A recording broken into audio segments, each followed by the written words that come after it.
بسم اللہ الرحمن الرحیم۔ محترم ناظرین، السلام علیکم ورحمۃ اللہ وبرکاتہ۔ جمعیت علماء اسلام صوبائی الیکشن میں بھرپور حصہ لے گی۔ قائد جمعیت حضرت مولانا فضل الرحمان صاحب دامت برکاتہم العالیہ کا بیانیہ حق اور سچ کی آواز ہے۔ بدترین مہنگائی کے باعث غریب افراد اپنے بچوں کو فروخت کرنے پر مجبور ہو گئے ہیں۔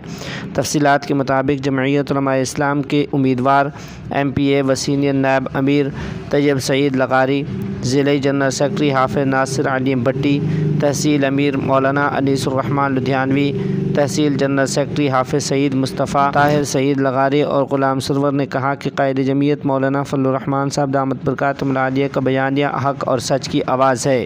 جمعیت علماء اسلام ضلع بھر میں اپنے امیدوار کھڑے کرے گی اور آئندہ آنے والا دور جمعیت علماء اسلام کا ہوگا۔ جمعیت علماء اسلام ملک بھر میں ایک مضبوط سیاسی اور مذہبی قوت رکھتی ہے۔ اگر بغیر مداخلت کے الیکشن ہوئے تو جمعیت علماء اسلام اسمبلیوں میں بہترین پوزیشن اور واضح اکثریت حاصل کرے گی۔ جمعیت علماء اسلام صوبائی الیکشن میں بھرپور حصہ لے گی۔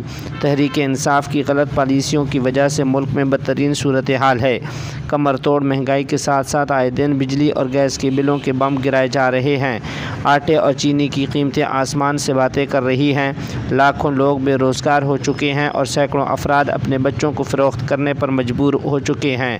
قائد جمعیت و PDM کے صدر مولانا فضل الرحمان صاحب دامت برکاتہم العالیہ اپنے اہداف نصب العین اور مقاصد کے لیے سنجیدہ اور متحرک ہیں۔